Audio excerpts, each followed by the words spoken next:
मिच्छा दंसन रत्ता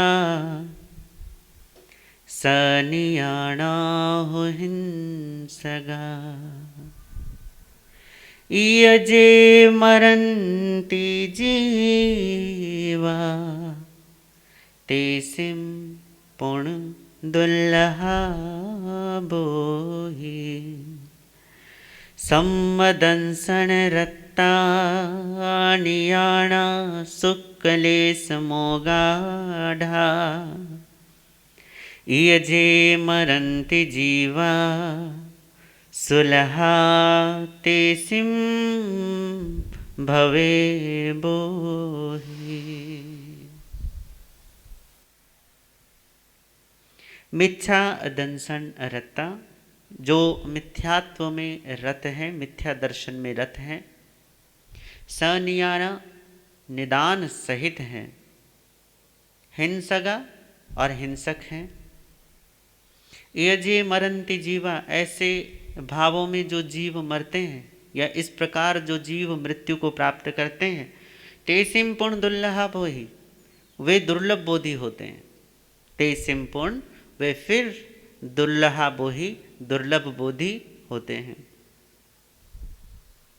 सम्मदंसन रत्ता, जो सम्यक दर्शन में रत है, अनियाणा निदान रहित है, शुक्लेश मोगाढ़ा, शुक्ललेश्य में अवगाढ़ सहित है या शुक्ललेश्या हृदयवान है। ये जे मरन्ति जीवा, इस प्रकार जो जीव मरते हैं, तेसिम सुल्लहा तेसिम भवे बोहि, उसको बोधि सुल्लहा सुलभ होती है। मिथ्या दर्शन में रत है, निदान सहित है और हिंसक है। इस प्रकार जो जीव मृत्यु को प्राप्त करता है वो दुर्लभ बोधि होता है, सम्यक दर्शन में लीन है, निदान रहित है, शुक्ल लेश्या उसके हृदय में है। इस प्रकार जो जीव मृत्यु को प्राप्त करते हैं वे सुलभ बोधि होते हैं। यहां पर इन दो सूत्रों में सब कुछ स्पष्ट है, परंतु कुछ बातें फिर भी हम इन पर समझने की कोशिश करते हैं और थोड़ा सा इसे और गहराई से जानने की कोशिश करते हैं।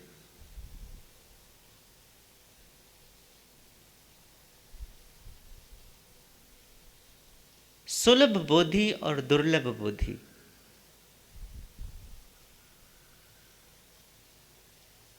कौन होता है सुलभ बोधि और कौन होता है दुर्लभ बोधि? दुर्लभ बोधि अर्थात जिसको ज्ञान की प्राप्ति होना बहुत मुश्किल हो जाएगा, जिसका रास्ते पर आना बड़ा कठिन हो जाएगा। और ये सुलभ बोधि होना, दुर्लभ बोधि होना, ये जीव के अपने ही हाथ में है। जीव अपनी ही निर्दयता से, अपने ही प्रति अपनी कठोरता से, अपने ही प्रति अपने अन्याय से दुर्लभ बोधि होता है, और अपने ही प्रति अपनी दयालुता से, अपने प्रति अपनी ही सहृदयता से, अपने ही प्रति अपनी सज्जनता से सुलभ बोधि होता है। ये जो फांस है दुर्लभ बोधि की कि हमें ज्ञान क्यों नहीं होता, समझ क्यों नहीं आती। एक व्यक्ति यदि एक जगह ठोकर खाता है ना, तो दूसरी बार उधर से यदि निकलता है तो थोड़ा सावधान रहता है कि भैया कहीं दोबारा ठोकर ना लग जाए, है ना। आप कहीं चल रहे हो, रास्ते पर किसी से टकरा गए तो आप दोबारा किसी से ना टकराओ तो थोड़े सावधान रहते हो। जब आप गाड़ी चलाते हुए कहीं रोड पर निकलते हैं तो आपको बहुत सारे बोर्ड दिखाई देते हैं, कहीं स्कूल का बोर्ड आता है, कहीं किसी न किसी तरीके की रुकावट का बोर्ड आता है, कहीं मोड़ का बोर्ड आता है, तो आपको वो सारे बोर्ड जो होते हैं, वो साइन बोर्ड जो होते हैं, वो आपको यही बतलाते हैं कि थोड़ी गाड़ी धीरे चलाइए, थोड़े सावधानी से चलाइए, आगे बहुत मोड़ है तो थोड़ा देख कर चलाइए, या आगे वो रुकावट वाला जो बीच में बाधा, पग बाधा जिसको कहते हैं, वो है तो थोड़ी गाड़ी धीमी कर दीजिए। तो आप उसका, उन सारे साइन बोर्ड को ध्यान में रखते हो कि भैया इसका मतलब ये है, तो आगे ये चीज़ आने वाली है, तो चलो गाड़ी को अब क्या कर लो, थोड़ा सा और सचेत होकर चलाओ। दुनिया में कभी भी कुछ भी, मान लीजिए कि आपको दुकान में कोई यदि हानि हो गई या कोई नुकसान हो गया, तो आप अगली बार जब आप इन्वेस्ट करते हैं कहीं, तो आप 25 बार सोचते हैं, 10 बार किसी से पूछते हैं, किसी से सलाह मशविरा करते हैं, फिर कई दिनों तक सोचने विचारने के पश्चात फिर आप किसी चीज़ में अपना इन्वेस्ट करते हैं। यूँ तो नहीं है ना कि बस देखा और लगा दिया झोंके से। आप 1000 बार चिंतन करते हैं, मनन करते हैं दुनिया के बारे में, तो आप हर एक चीज़ के बारे में चलो थोड़ी बहुत समझ आ भी जाती है, पर आध्यात्मिक समझ की प्राप्ति इतनी कठिन क्यों है? क्यों है आदमी को कि देखो, अगर आपको किसी व्यापार में या किसी काम में थोड़ा सा भी नुकसान होता है, आपने किसी के साथ कार्य किया साझे में, और वो जो साझेदार था उसने आपके साथ धोखा कर दिया, तो आप अगली बार से उस साझेदार के साथ या तो अपनी साझेदारी तोड़ देते हो कि भैया हमें नहीं करना तुम्हारे साथ काम, या फिर आप अगली बार सावधान कर दोगे उससे भी कि भैया पहली बार तो हमने धोखा झेल लिया था, इस बार हम माफ ना करेंगे, तो इस बार आप भी सावधान रहते हैं। इतनी बात तो समझ में आती है ना कि यदि किसी की वजह से व्यापार में घाटा हो गया, तो आप उस घाटे की पूर्ति के लिए अगला चरण जो उठाते हो वो और ज़्यादा सावधानी से उठाते हो कि कहीं और बड़ा झटका ना लग जाए, कहीं और बड़ा घाटा ना लग जाए, तो आप उसमें और सावधान रहते हैं, और रहना भी चाहिए, ये अच्छी बात है।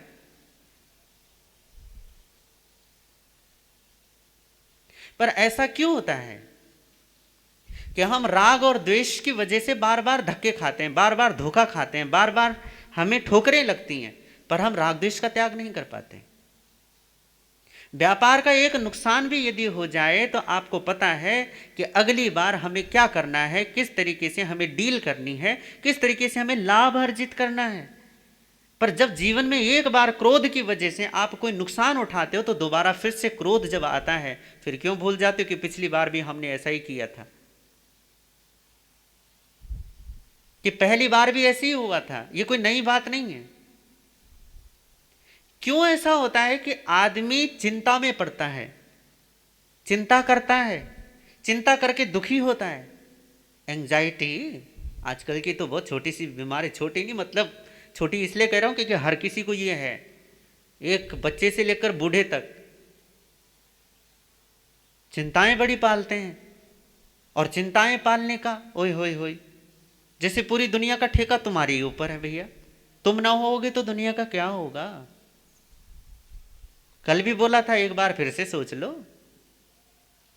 यदि इसी समय तुम्हारी सांस पूरी हो गई तो तुम्हारे पीछे वालों का क्या होगा, सोचा है कभी, विचार किया है? बड़ी चिंता होती है ना, क्या होगा इनका, कैसे होगा, कैसे चलेगा। एक बार सोचो तो सही, एक बार तुम्हारी सांस निकल गई तो क्या होगा, फिर होता रहेगा पीछे जो भी होना होगा, तुम ना रहोगे, बस चिंता करने वाला ना रहेगा। और यदि चिंता करने वाला ना रहे तो बताओ क्या होगा। पर होता यही है। आज तक की चिंता करके हमने अब तक क्या पाया है, एक बार सोचिए तो सही। आप यदि कोई एक व्यापार करते हैं, व्यापार करते हुए आपको एक बार हानि हुई, दूसरी बार हानि हुई, तीसरी बार हानि हुई, चौथी बार आप कहते हैं भैया काम बदल लो, अब इतना इतना नुकसान कौन उठाएगा, हम काम बदल लेते हैं। आप काम बदल लेते हो। एक डॉक्टर के पास जाते हो, डॉक्टर को कहते हो कि भाई डॉक्टर साहब आप तो हमारे वो हैं, मतलब घर के डॉक्टर हैं, तो अब उनसे आप दवाई लेते हो, उससे नहीं दवाई ली, एक बार ली, 2 बार ली, 5 बार ली, नहीं ठीक हुआ, आप तुरंत कह देते हो भैया इतनी बार हो गया इस दवाई को खाते खाते, चलो या तो दवाई बदल दो। आप डॉक्टर को कहते दवाई बदल दो, आप दवाई बदल लेते हैं, पर फिर भी यदि असर नहीं होता तो आप क्या करते हो, आप कहते हैं कि भैया डॉक्टर को बदलो, तो आप डॉक्टर भी बदल लेते हैं। वहां आपको समझ में आती है कि या तो यह दवाई में गड़बड़ी है या डॉक्टर में गड़बड़ी है। पर अध्यात्म के मामले में क्यों ना समझी आ जाती है। एक बार क्रोध का नुकसान आपने देखा, 2 बार देखा, 3 बार देखा, 10 बार भी देखा, जीवन में एक बार भी आपने अपने क्रोध की वजह से लाभ कमाया हो? बताइए, नहीं कमाते ना। किसको लाभ मिलता है? भीतर में अशांति पैदा हो जाती है, लड़ाई झगड़ा और हो जाता है, कलह क्लेश खड़ा और हो जाता है। और कोई एक दिन की बात तो है नहीं ना, थोड़ी टाइम में तो ये चलता नहीं है। आपको तो रबड़ की तरह हर एक को चीज़ को खींचने की आदत है, तो वो एक बार में बात खत्म नहीं होती, वो लंबाते चले जाते हैं, उसको दिनों तक खींचते चले जाएंगे, महीनों तक खींचती चली जाएगी बात, और कई बार तो सालों साल, और बहुत बार तो ऐसा होता है कि जीवन भर ये बातें खींचती चली जाती हैं। एक बार क्रोध किया, आपको नुकसान मिला, दूसरी बार किया फिर नुकसान, तीसरी बार किया फिर नुकसान, चौथी बार किया फिर नुकसान। यहाँ क्यों समझ आपकी मति मारी जाती है? यहाँ क्यों समझ साथ छोड़ जाती है? यहाँ क्यों बात समझ में नहीं आती कि जो क्रोध एक बार नुकसानदायक हुआ, दूसरी बार फिर हुआ, तीसरी बार फिर हुआ, तो चौथी बार भी होगा। तो अब समझते क्यों नहीं कि हम नहीं करेंगे, ये नुकसान का सौदा हम नहीं करेंगे। व्यापार के मामले में, दवाई के मामले में, डॉक्टर के मामले में, लॉयर के मामले में, दुनियादारी के मामले में, वहां तो तुम फट से चीजें बदल देते हो, लोग बदल देते हो। और यहां जिस वृत्ति की वजह से मैं इतनी बार दुखी हुआ, उस वृत्ति पर कभी भी छोड़ने की, कभी भी त्याग करने की भावना ही पैदा नहीं होती कि मैं अपने क्रोध की वजह से, अपनी आसक्ति की वजह से दुखी हूं। पहले भी था, आज भी हूं, तो भैया छोड़ दो इसको। नहीं छोड़ता। क्यों नहीं छोड़ता? ऐसा नहीं है कि आदमी अपने इन दुर्गुणों की वजह से कोई बहुत सुखी है, ना ना, बल्कि इतनी उठापटक करता है ना वो, कभी बढ़िया खाना, बढ़िया घूमना, बढ़िया पहनना, बढ़िया घर, बढ़िया गाड़ी, ये जितने सब बढ़िया बढ़िया करते हो, ये सब ज़्यादा से ज़्यादा, अधिकतम से अधिकतम दुखी लोगों की पहचान है। भीतर में इतनी ज़्यादा पीड़ा हो गई है कि बाहर में और ज़्यादा साजो सामान की ज़रूरत है पीड़ा को ढकने के लिए, कम करने के लिए, तो और ज़्यादा फिर तूफान मचाए रखते हैं, ये करेंगे, वो करेंगे, ऐसा करेंगे, वैसा करेंगे। तो आदमी पीड़ित तो है, दुखी तो भीतर में पूरा है। और ऐसा भी नहीं है कि वो चलो ठीक है, एक बार की को मान लेते हो कि कोई निमित्त तुम्हें ऐसे मिल गए, घर में घर ऐसा मिल गया, पति ऐसा मिल गया, पत्नी ऐसी मिल गई, बच्चे ऐसे हो गए, माँ बाप थोड़े रूठने वाले हो गए, या रिश्तेदार आपका साथ नहीं निभाते, या व्यापार काम धंधा सही से नहीं चलता, ये तो बाहरी चीज़ें हैं ना। असल बात यह है कि आपका अपना उपादान इतना कच्चा क्यों है, आपका अपना हृदय इतना क्षुद्र क्यों है कि छोटी छोटी बातें, छोटी छोटी हवाएं उसे बस पीपल के पत्ते की तरह झुलाती रहती हैं।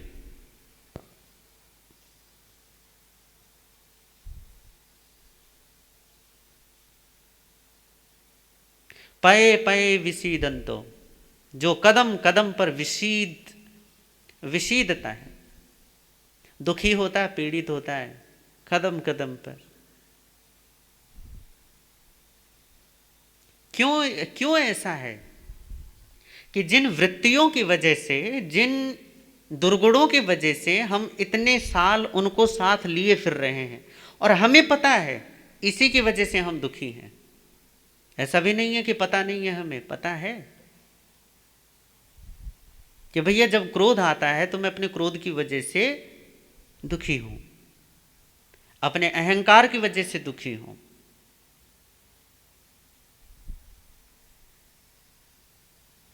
अपने छल कपट की वजह से, झूठ की वजह से दुखी हूं। पर फिर भी उसे समझ क्यों नहीं आती कि मैं इनको छोड़ दूं? त्याग क्यों नहीं होता इन चीजों का, वर्जन क्यों नहीं होता, इन चीजों से मुक्ति क्यों नहीं मिलती? तो परमात्मा ने यहां पे कुछ बातें कही है, उन चीजों को थोड़ा ध्यान में लेंगे। सबसे पहली बात जो उन्होंने कही कि कोई भी जीव बोध को, समझ को प्राप्त नहीं कर सकता, उसको समझ की प्राप्ति बड़ी दुर्लभ हो जाएगी, मतलब बड़ी कठिन हो जाएगी। कितना ही हाथ पांव पटके, कितने ही वो उपाय कर ले, कितने ही मंत्र कर ले, कितने ही प्रवचन सुन ले, कोई फर्क नहीं पड़ने वाला उससे। फर्क कब पड़ेगा? सालों साल तो हो जाते ना ये सब कुछ करते हुए, फिर भी उन्हीं वृत्तियों में हम क्यों उलझते चले जाते हैं? क्यों ये ही वृत्तियां पुनः पुनः जीवन में घटित होती हैं? क्यों हमारा जीवन एक वर्तुल में बस कोलों के बैल की तरह बस घूमते घूमते घूमते घूमते, मेहनत खूब होती है पर पहुंचना कहीं नहीं होता। किस किस कारण से? तो परमात्मा ने सबसे पहली जो बात कही कि समझ क्यों नहीं आती या ज्ञान क्यों नहीं आता, बोध क्यों नहीं आता, उसका कारण है। कारण क्या है? तो पहली बात जो कही वो कही मिथ्या दंशन रत्ता। जो जीव मिथ्या दर्शन में रत होगा, मैंने ये कहानी सुनी है, आपने भी सुनी होगी और जरूर सुनी होगी क्योंकि ये बड़ी प्रसिद्ध कहानी है। कहानी तो क्या है, एक उदाहरण है कि दो चींटियों में मित्रता हो जाती है, जिनमें एक चींटी रहती थी शक्कर की जगह और एक चींटी रहती थी नमक जहां बनता है उस जगह। दोनों में दोस्ती हो गई। एक दिन नमक की जगह रहने वाली चींटी ने शक्कर वाली को कहा कि मेरे घर आइए, कभी हमें भी मेहमानबाजी का लाभ देना। उसने कहा बिल्कुल आएंगे। वो पहुंच गई उसके घर पे। जब वहां गई तो भैया नमक, क्योंकि रहती ही नमक की ढेरी पर थी, तो जो भी दिया सब कुछ खारा ही खारा, सब कुछ नमक ही नमक। तो जो शक्कर की ढेरी से आई थी उसे तो बिल्कुल नहीं भाया। कहने लगी ये तू इतना खारा खाना खाती है, इतना नमक, ये नमक ही नमक, इतना खारा भोजन तेरा। करे नहीं मेरा तो यही भोजन है। करे तू अगर मेरा भोजन कर लेगी ना, क्योंकि वो तो शक्कर के उधर से आई थी, तो करे तू यदि मेरा भोजन कर लेगी तो तू ये सब कुछ छोड़ देगी, इतना मधुर, इतना मीठा, इतना स्वादिष्ट। तो उसने कहा अच्छा।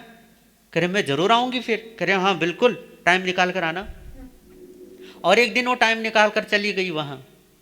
जब वो उसके यहां पर गई तो उसने क्या किया, उसे शक्कर दी खाने को कि लो खाओ। खुद भी खाती है, उसको भी खिलाती है। पर वो कहती करे ना वो वाली बात नहीं आ रही, जो तूने प्रशंसा की थी ना वैसी बात नहीं है। तूने कहा था इतना मीठा, इतना मधुर, इतना स्वादिष्ट, अमृत जैसा। करे कुछ भी तो नहीं है इसमें, ऐसा तो कुछ नहीं है। तो क्या करे कुछ ना कुछ गड़बड़ी तूने की है। करे मैं क्या गड़बड़ी करूंगी? करे तूने ना जरूर नमक की कोई ना कोई कणिका तूने दबा के रखी होगी अपने मुंह में। करे चल दिखा। तो सच यही था कि उसने नमक की एक छोटा सा कण अपने मुख में दबा रखा था और फिर शक्कर खा रही है। तो भैया शक्कर का स्वाद कैसे आएगा? इसी को कहते हैं मिच्छा दंशन रत्ता। तुम करते हो धर्म, ऐसा नहीं कि धर्म नहीं करते, करते हो। मंदिर भी जाते हो, गुरु दर्शन करते हो, त्याग तपस्या करते हो, स्वाध्याय प्रवचन सुनते हो, करते हो, सारे चीजें अपनाते हो। पर बात यह है कि ये फलदायी क्यों नहीं हो रहे, क्यों इनकी वजह से समझ पैदा नहीं हो रही? तो कहा ये कारण है मिथ्या दर्शन में रत हो। मिथ्या दर्शन क्या है? सबसे पहले है अपने आप को देह समझना, ये सबसे बड़ा मिथ्यात्व है, मूल मिथ्यात्व।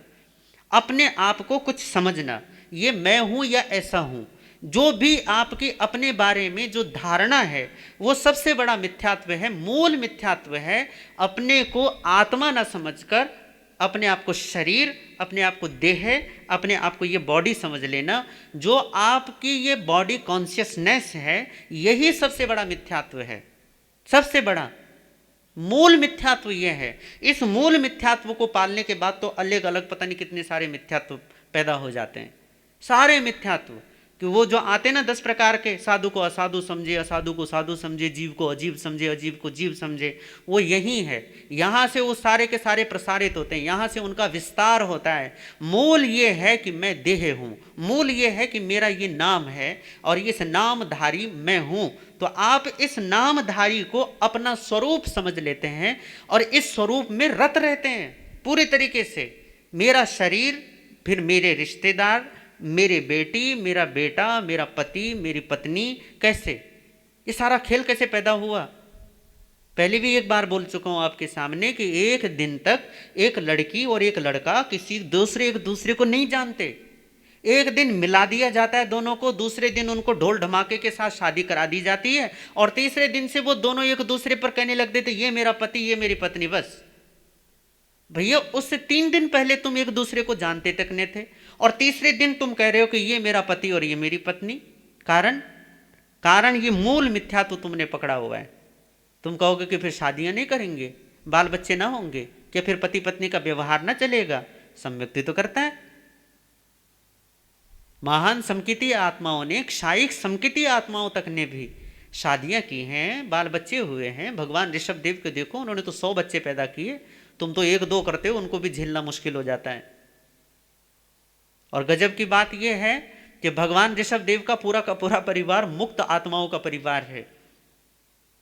स्वयं उनकी माता मरुदेवी इस काल में उन्होंने मोक्ष का मार्ग खोला। मोक्ष मार्ग का मतलब कि वो सबसे पहली मुक्ति में जाने वाली जीव इस समय की स्वयं भगवान ऋषभ देव। फिर उनके 2 पुत्रियां ब्राह्मी और सुंदरी, वो भी मुक्तिगामी। उनके पुत्र जो 100 पुत्र हैं वो भी मुक्तिगामी। भरत महाराज के लगातार 8 पुत्र जो उनके पाठ परंपरा पर आए वो भी मुक्त। इस पूरे के पूरे परिवार को आप ये देखो कि भगवान स्वयं मुक्त न हुए, बल्कि अपने साथ सारे के सारे जितने अपने जीव और थे, जो उनके संगी साथी, जिनको हम कहते हैं ये मेरा परिवार है, उस परिवार में वो सारे के सारे जीव उनके सानिध्य में रह के, या ऐसा कहो कि उनकी लगन लग के, वो सब भी क्या हो गए? मुक्त हो गए। कह सकते हो कि मुक्त आत्माओं का परिवार था, भरा पूरा परिवार, और सारे के सारे मुक्त हो गए। किस कारण से? क्योंकि एक क्षायिक समकिती जीव है, तो वो सबको क्या कर रहा है? सबको वही दे रहा है जो वो स्वयं है। स्वयं में उसमें इतना बोध है कि वो दूसरों तक भी अपने बोध को प्रसारित कर रहा है। आप तो केवल अज्ञान का बंटवारा करते हो, एक दूसरे पर आसक्ति का जाल फैलाते हो, एक दूसरे पर मोह का जाल फैला कर खुद तो फंसे हो, दूसरों को और फंसाते हो। तुमने अपने जीवन में इतने जाल बना रखे हैं कि उन जालों में खुद उलझकर कसमसा रहे हो, पीड़ित हो। पर जब कोई दूसरा जीव आजाद होना चाहता है, स्वतंत्र होना चाहता है, तो तुम उसे स्वतंत्र नहीं होने देना चाहते। तुम कहते हो ये कैसे स्वतंत्र हो सकता है, तो चल आ पिट हमारे साथ, जैसे हम पिट रहे हैं, हम मार खा रहे हैं, तुम कैसे आजाद हो सकते हो? तुम भी मार खाओ, हम तो डूबेंगे सनम, तुम्हें भी साथ में लेकर डूबेंगे। अकेले नहीं डूबते तुम दूसरों को भी साथ लेकर डूबते हो। और ये कारण क्या है? तो कहा मिथ्या दर्शन में रत होने की वजह से समझ नहीं आती। तुमने क्योंकि अपनी एक छोटी सी पहचान बना ली है, ये मेरा शरीर है, ये मेरा नाम है, ये मेरा घर है, ये मेरे पति पत्नी, मेरे बच्चे, मेरा ये मेरा वो, एक छोटी सी पहचान, एक छोटा सा घेरा, और इस घेरे में ही रत रहते हो, इसको छोड़ना भी नहीं चाहते। जैसे वो चींटी थी ना, वो गई चीनी खाने के लिए, शक्कर खाने के लिए गई तो सही, पर स्वाद नहीं आया। कारण क्योंकि भैया पहले से नमक की डली मुंह में दबा रखी है। वो चलो कण ही समझ लो, चींटी खुद ही इतनी छोटी, उसने पहले से अपने मुंह को नमक से भरा हुआ है, तो शक्कर का स्वाद कैसे आएगा? और आएगा भी तो पूरा कैसे आएगा? मिश्रित आएगा। तुम्हें धर्म का स्वाद क्यों नहीं मिलता? क्योंकि तुम अपने झूठ को छोड़ना नहीं चाहते। क्यों तुम्हें सत्य के दर्शन नहीं होते? क्योंकि तुम अपने असत्य का मोह नहीं त्यागना चाहते। क्यों समकित की कोई ज्योति नहीं मिलती? क्योंकि तुम अपने मिथ्यात्व के अंधेरे से बाहर ही नहीं निकलना चाहते। क्यों ज्ञान का प्रकाश नहीं होता? क्योंकि अज्ञान की पट्टियों पर तुम्हारा मोह हो गया है, तुम उन पट्टियों को खोलना ही नहीं चाहते। क्यों तुम दुख की काराओं में, दुख की बेड़ियों में बंधे हो? क्योंकि तुम अपने दुखों से मुक्त होना ही नहीं चाहते। मैंने सुनी कहानी है, और ये बिल्कुल ऐतिहासिक घटना है, सच्ची घटना। फ्रांस में पहले जब वहां पे देश स्वतंत्र हुआ, तो वहां पर एक जेल बनी हुई थी, जिसमें केवल आजीवन कैदियों को रखा जाता था। जिनको एक बार कैद हो गई तो बस उनको फिर उनका खाना पीना जीना मरना सब वहाँ से आज़ाद नहीं हो सकते। तो फ्रांस में क्रांति हुई, आज़ादी तो नहीं, क्रांति हुई, और क्रांति होने के बाद वहाँ शासन बदल गया। और जैसे ही शासन बदला तो कुछ लोगों का ध्यान गया, उन्होंने कहा कि इस जेल में ऐसे कैदी रहते हैं जो बेचारे पता नहीं कितने कितने सालों से हैं वहाँ। किसी को 10 साल हो गए, किसी को 20, किसी को 30, किसी को 40, और कोई तो 50-50, 60-60 साल के वहाँ कैदी हैं, जो बेचारे छोटेपन में आ गए। कोई 20-25 साल का, कोई सजा, क्योंकि भैया राजतंत्र था ना, तो कोई गलती हो गई, कुछ ऐसी गलती, क्योंकि विद्रोही हुआ करते थे, विद्रोह उठा करता था, बदलो इसको। तो उस बदलाव को, उस विद्रोह को दबाने के लिए कुछ लोगों को ऐसी कैद में डाल दिया जाता था। अब वो कैदी वहां 50-50 साल के हैं, तो उन्होंने कहा करे भैया ये तंत्र तो बदल गया, सब कुछ शासन बदल गया, तो अब इस जेल को तोड़ो और जो यहाँ कैदी हैं बेचारों को बाहर निकालो। तो जेल तोड़ी गई और कैदियों को बाहर निकाला गया। और कहते हैं कि उसमें जो सालों पुराने 30-30 40-40 साल तक जो वहां रह रहे हैं, उन्हें अपनी कैद की इतनी आदत पड़ गई कि वो बाहर गए तो सही, पर उसमें से ज्यादातर कैदी वापस आ गए, वापस कैद खाने में। वो बड़े अचंभित कि भैया क्या हुआ, तुम तो आजाद थे, बाहर रहो, घूमो फिरो, खाओ पियो, मौज करो, स्वतंत्रता का आनंद लो। करे नहीं नहीं, अब हमें उस दुनिया की आदत नहीं रही, अब हमें आदत है यहाँ की, अब हमारा जीना होगा तो यहाँ, मरना होगा तो यहाँ मर जाएंगे यही। और उन्होंने उन कैद खानों से बाहर जाने का साफ मनाही कर दी कि हम नहीं जाएंगे, कुछ भी कर लो पर हम कैद खाना नहीं छोड़ेंगे। मिथ्या दर्शन में आरक्त, मिथ्या दर्शन में लीन, इसी को कहते हैं कि अपने ही बेड़ियों से प्रेम हो जाए और उन्हें आभूषण समझने लग जाए, तो फिर कहते हैं कि मिथ्या दर्शन में जो रत है उसे समझ की प्राप्ति नहीं होगी, उसे ज्ञान ही नहीं आएगा, रास्ता नहीं मिलेगा। रास्ते पर चल रहा होगा पर ठोकर खाएगा, बार बार ठोकर खाएगा, बार बार रोएगा, बार बार गिरेगा। और कारण क्या है? कारण ये नहीं है कि रास्ता गलत है, कारण ये है कि मिथ्या दर्शन में रत है।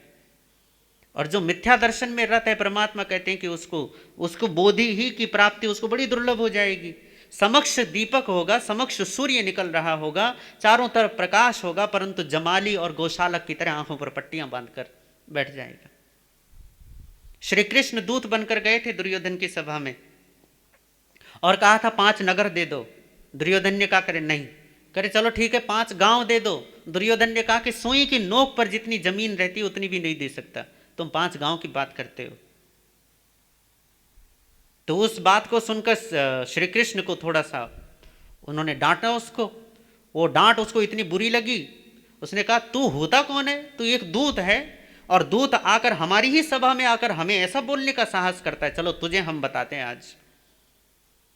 तो वो श्री कृष्ण को बंदी बनाने के लिए कि इसको पकड़ते हैं और डालते हैं इसको कैद खाने में, तो कैद खाने में डालने के लिए दुर्योधन ने क्या किया कि वो श्री कृष्ण की तरफ बढ़ता है।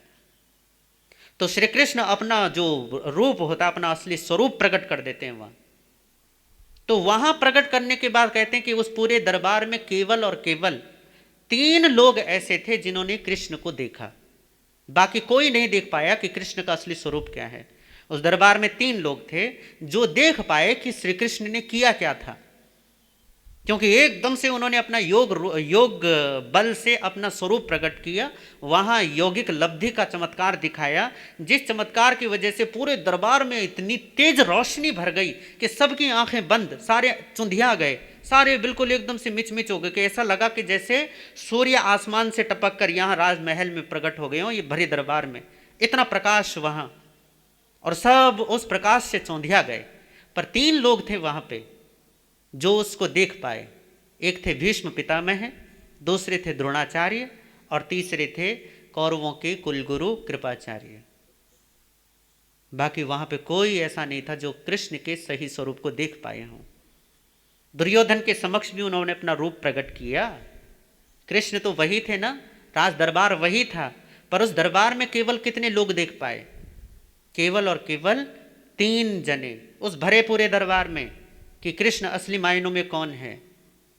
दुर्योधन के सामने भी अपना स्वरूप प्रकट किया उन्होंने, अपनी योग लब्धि से अपने आप को दिखाया कि देख मैं कौन हूं, पर दुर्योधन आखिरी समय तक, आखिरी सांस तक कृष्ण को गाली देता हुआ मर गया कि इस गोपाले की वजह से, इस ग्वाले की वजह से, इस चालाक आदमी की वजह से मेरा सारा नुकसान हो गया, मैं आज मर रहा हूं, मेरा राज्य मुझसे छिन गया, सब इस ग्वाले की वजह से। वो एक ग्वाला ही मानता है, कारण क्योंकि अपने मिथ्यात्व की पट्टियां नहीं खोलना चाहता मूर्ख, अपने अज्ञान के पर्दे नहीं हटाना चाहता, उनको और कस के बांधता है, अपनी पट्टियों को और कसता है और फिर रोता है, हाय अंधेरा, हाय अंधेरा। होगा? क्यों नहीं होगा? अपनी पट्टियां कसते हो और फिर रोते हो कि हाय अंधेरा। भैया इससे बड़ी और मूढ़ता क्या होगी?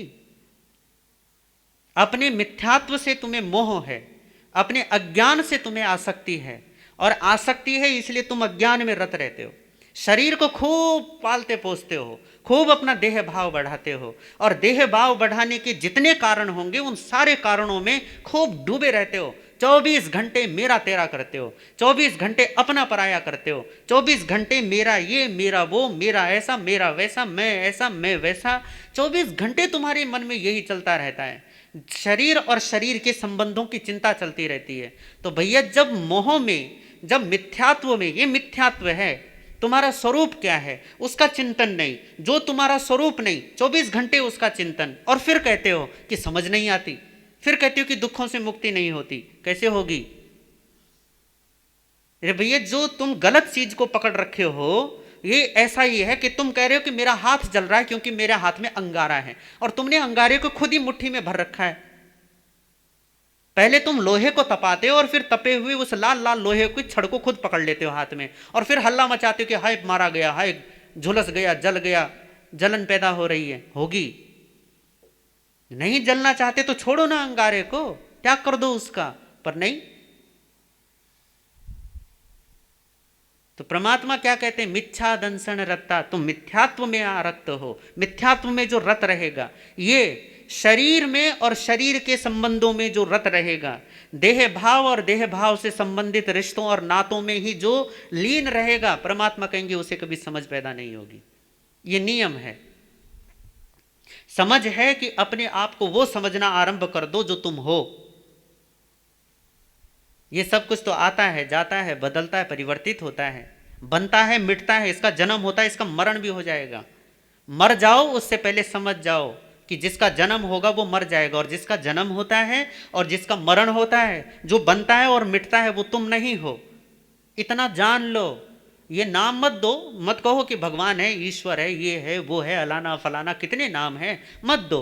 पर एक बार अपने को थोड़ा सा ये भेद, ये साफ तो कर दो ना कि ये जो जिसका जन्म हुआ है और जिसका मरण होगा, जो एक दिन पैदा हुआ एक दिन मिट जाएगा, वो मैं नहीं। इतना तो अपने मन में धारणा कीजिए। पर नहीं, 24 घंटे जिएंगे देह भाव में, 24 घंटे देंगे देह भाव से संबंधित संबंधों को, सारे रिश्तों और नातों को, सारी चीज़ों और घरों और बार और व्यापार को। और फिर 5 मिनट के लिए तुम सामायिक करते हो, 5 मिनट के लिए कहूँगा, 48 मिनट तो तुम्हारा एहसान है, 5 मिनट के लिए वहाँ बैठते हो और फिर कहते हो कि महाराज जी ध्यान नहीं लगता, या महाराज जी विचार बहुत उठते हैं, या ऐसा होता है वैसा होता है, क्यों होता है? 24 घंटे तो तुम्हारे मन में दिमाग में वो घूम रहा है, और 1 घंटे के लिए आते हो और कहते हो कि भैया धर्मात्मा क्यों नहीं हो पाते हम। पहले अपने 23 घंटे में सत्य को उतारिए, 23 घंटे सत्य के स्वरूप पर विचार कीजिए, शुद्धात्म स्वरूप पर विचार कीजिए। और शुद्धात्मा का स्वरूप क्या है? अरिहंत का जो स्वरूप है वो शुद्धात्मा का स्वरूप है, सिद्धों का जो स्वरूप है वो शुद्धात्मा का स्वरूप है, साधुओं का जो स्वरूप है वो शुद्धात्मा का स्वरूप है। उस पर चिंतन कीजिए ना। चिंतन करेंगे तब आपको कहेगा ये सम्यक दर्शन में रत है ना। ज्ञान प्राप्ति में बाधा क्या है? मिथ्या दर्शन में रत होना। और ज्ञान प्राप्ति में रास्ता क्या है? तो का सम्यक तो में रत होना, संबदंसन रत्ता, जो सम्यक दर्शन में रक्त है। सम्यक दर्शन क्या है? आत्मा का नहीं पता ना, तो अरिहंत का तो पता है कि अरिहंत किसको कहते हैं, सिद्ध का तो पता है, या आचार्य उपाध्याय साधु, क्योंकि नवकार मंत्र जपते रहते हो भैया, पता है ना कि ये कौन है। यदि तुम नहीं जानते तो कोई गायत्री जपता है, कोई ओम नमः शिवाय करता है, कोई ओम नमो भगवते वासुदेव करता है, कोई दुंग दुर्गायै नमः करता है, कोई एम ह्रीं क्लीं चामुंडाय विच्चय करता है, कोई सरस्वती का जपता है, कोई कुछ करता है। अपने अपने हिसाब से तो सब अल्टीमेट को ही लेकर चलते हैं ना। चाहे तुम शिव कहो, चाहे तुम विष्णु कहो, चाहे तुम कृष्ण कहो, चाहे राम राम करो, पर राम के स्वरूप को भी तुम जानकर यदि राम का नाम लोगे तो भी तो वो शुद्धात्मा का ही तो चिंतन है। तुम यदि भगवते वासुदेव करते हो तो वो भी शुद्धात्मा का चिंतन है, विष्णवे नमः करते हो वो भी शुद्धात्मा का चिंतन है, नमः शिवाय करते हो वो भी शुद्धात्मा का चिंतन है। पर यदि तुम समझना ही नहीं चाहते, तुम मुक्त ही नहीं होना चाहते, तो फिर कौन कुछ कर सकता है बताओ? कोई कुछ नहीं कर सकता। मिथ्या दर्शन में रत होना छोड़ो।